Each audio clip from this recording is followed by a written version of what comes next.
Hello everybody, welcome to Abba's Hand, and today we are going to see how to use animation events to hit enemies upside the head. Let's go. Now we've got a pretty simple scene here, not a lot going on. We have Fred the Fire Guy over here, which is basically just a capsule with a character with an animation controller, a movement controller, capsule collider, and rigid body. And here we've actually got Freddy the Fire Guy over here too, but his real name is Cole the Ashy Guy. All he has is a capsule collider and a rigid body, and that is all well and good.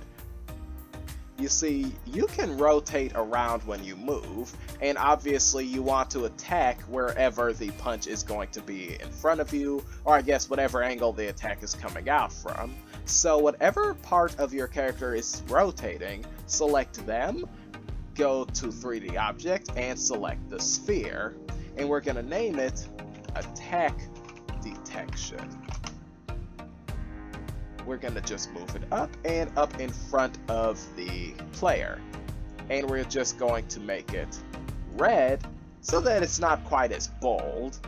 Now what we're going to do, we're going to give this thing a rigid body, and we are going to freeze its position and its rotation. And we are also going to lower its mass, because you see, when we hit this guy, we don't want him moving all over the place. So a trick is to make the rigid body really low on mass, because in Unity, if something is way heavier or way lighter than something else, it'll go straight through it. You can just use the trigger, but we're going to use this method for now. To my knowledge, it doesn't have any drawbacks, so it seems pretty cool. Now that we have the attack collider set up, let's go into the script. And now the script I'm going to show you is going to look pretty jarring, but don't worry, because you don't need to copy down everything. I'm going to explain the necessary stuff and you could just copy down that. So here we have the script. This here is the component. And I'm going to be explaining a lot of stuff because this is a beginner's tutorial. If you already know a lot of this stuff, you could just copy this down and skip ahead, but if you want to know everything in detail, keep right on watching. A component is basically what tells something in Unity how to behave. Like a rigid body adds physics to objects, a collider makes them collide with objects, or it could just be a script. That is basically what a component is, and in this case, it is going to be a collider, as you'll see in a moment. It's just called comp1. Comp is short for component, I'm sure you could have guessed. And down here, you can create a void function. This is basically going to control what happens at a given time in a script. It has several uses, and in this case, we're going to be using it for animation events. You can type down if number, punch number, which is going to be an integer, equals 1, which you'll see where it applies when we get to the animator in the character. The component comp1, in with this case, which is a collider, will be enabled. Then you want to basically duplicate that, but this time it's going to be the don't event. And this time, it's going to say that if the punch number equals 1, it will be disabled. The component, the collider, will turn off. This is basically, obviously, going to turn on and off the collider that's going to be hitting the enemy back into Unity. Now that that script has been set up, we are going to go here on the character and just drag and drop that. This is a lot, and it's going to probably look much simpler for you if you didn't copy all that down, but it's alright. Not going to have any effect on the script at all. Just locate comp1, drag and drop the attack detection into there, and now we need to locate our character prefab. After you locate the character prefab, go to whatever animation will contain the event and open the Events tab.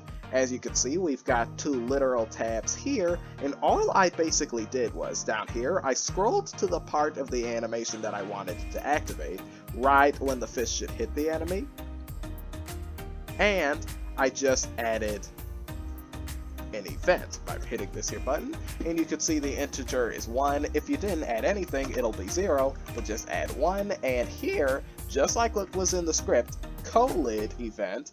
If you want to see, you could just go back and you'll check the name of it, because when you activate a function in the script, hold on, when you make an animation event, discard, you want to make sure that you reference exactly what was in it. Here it's colid event and don't event. Don't event turns them off, colid event turns them on, and that is what we're gonna put. And that's what I did. I added one, added that, made the integer, which was also in the script, 1, which is where it comes into play, and I did that with the don't event. And after that, assuming that you already have an animator controller for your character, which if you don't, I'll show you how to do it real quick, right click, go to create, and hit animator controller. Once it appears, you could just name it whatever you want to, because the option for naming it will just automatically pop up when it's created. Double click it, and after you go into it, basically all you want to do is go activate your character, find all of the animations that you want to be in the character controller, just drag and drop them, and make sure that whatever your character's idle animation is the thing that's orange. It's going to be the very first thing that the animation goes to, and if it's not there, just select Set Layer as Default State. Right click and just hit that, and it'll make it orange. And you might need to look up another tutorial for how animation controllers work themselves, but I am going to give a quick overview on it. When you make a character controller script like I have, it's most likely going to have logic that controls animation. Like, it'll reference the speed variable, the float, and booleans that cause actions to activate. Hold on a moment.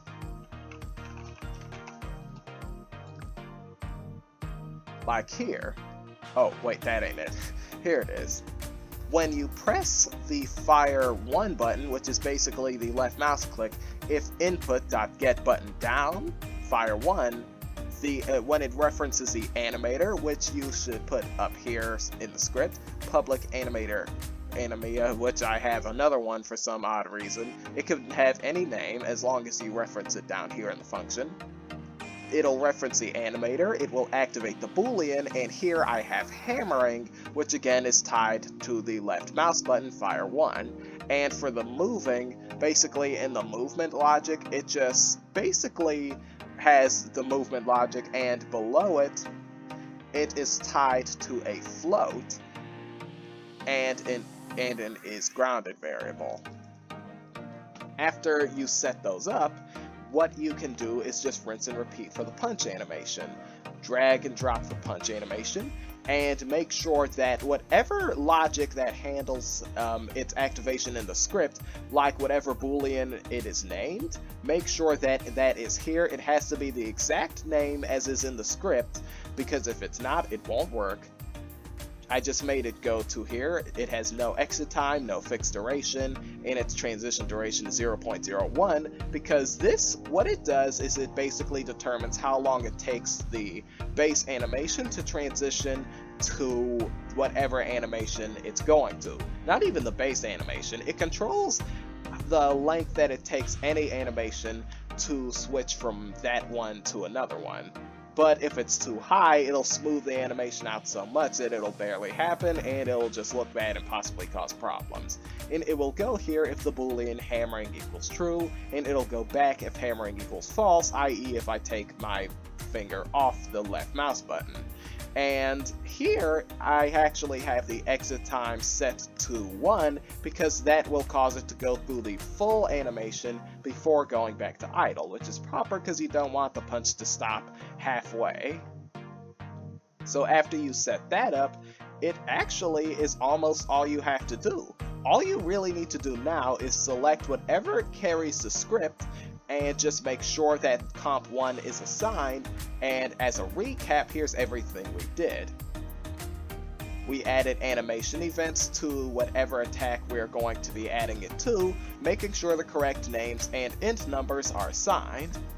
We put the logic for activating the animation in the movement controller.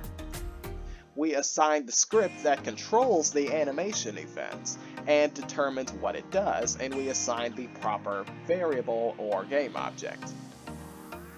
And we made sure that the attack detection has a very low rigid body as to not improperly interact with whatever it's hitting, And we made sure it is frozen in place and possesses a collider which the script needs to activate. And now we're going to disable that and see if it works. And just so that it doesn't happen so fast that it does not appear, we're going to slow down the punch animation to halfway, 0.5.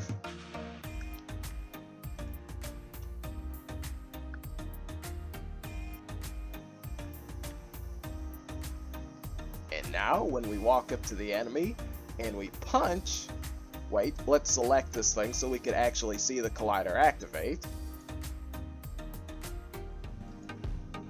It works! It didn't appear at first, and not this time either, but it clearly does function. And there you have it. If you want to go a bit of a step further, as you saw at the beginning of the video, you can add a particle effect to it. Real quick, all I'm really going to do is just make this a circle, change this from constantly emitting particles to emitting it in bursts. I'm going to shorten its lifetime to 0.2 seconds and make the start speed 10. I'm going to lower the duration to 1. I'm going to activate color over lifetime and give it a fiery color. A bright orange at the start and a deep reddish orange at the end. And I'm going to make its alpha go down over time. And here I made a glow material that I'm going to assign to make it nice and glowy. Basically all I did was I created a material and I made it a particles. Give it 1 second. It froze. I made it a standard unit particle. I selected the default particle and I just turned up the HDRI by hitting this +1 in order to make it nice and bright. And there we go. And just as an added touch, I'm going to make its size more random. I'm going to click select between two constants and it will now select between 0.2 and 1. That way the POW effect is more randomized. And also I'm going to change its size over lifetime real quick. And I'm going to make it go from big to small.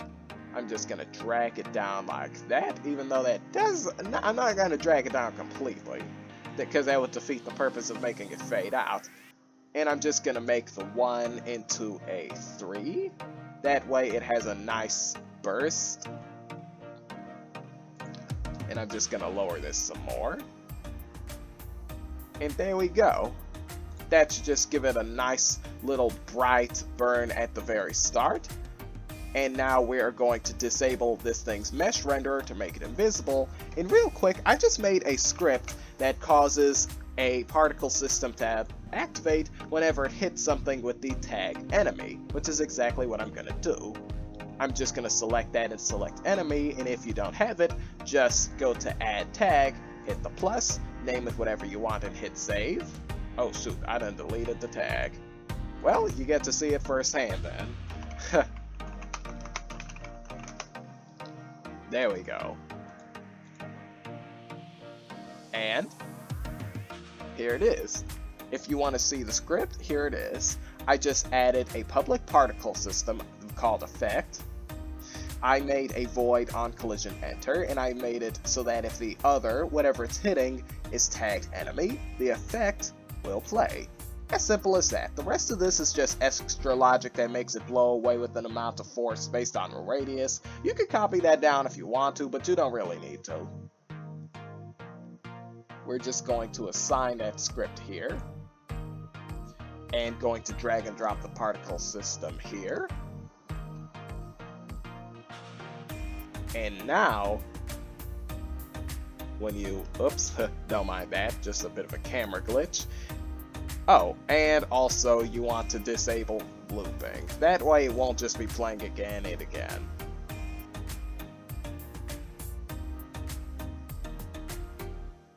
And now when I walk up to the enemy, I can punch his lights out. Just like that. Awesome. And just one more thing. Go to simulation space and set it from local to world. That way, if you hit him while you happen to be moving, the particle effect won't follow you, because that's not really normal. Sorry, more camera glitching. I need to fix that. and I missed them. And there we go. I hope that you guys enjoyed, and maybe if it is in high demand, I mean, like this video and the next few are going to focus on animation. However, if it's in high demand, I'm going to show you how to really flesh this out, because with animation events, you can do pretty much anything. You can make special VFX attacks appear, you can make an entire, like, structure appear, fire things. You can literally do all kinds of stuff. And with the enemy, he can flinch, he can fly away, he can explode. Literally, animation events open the door for all kinds of gaming goodness. And once I finish the animation thing, aspect of game development, I'll get into that and show you how to make some real bomb stuff. So thank you so much for watching. Please like, subscribe, and hit that bell. And even if not, thank you for watching my video, and I hope it was helpful. And bye. And I know it looks like he's punching, but he's waving bye as well. Hey.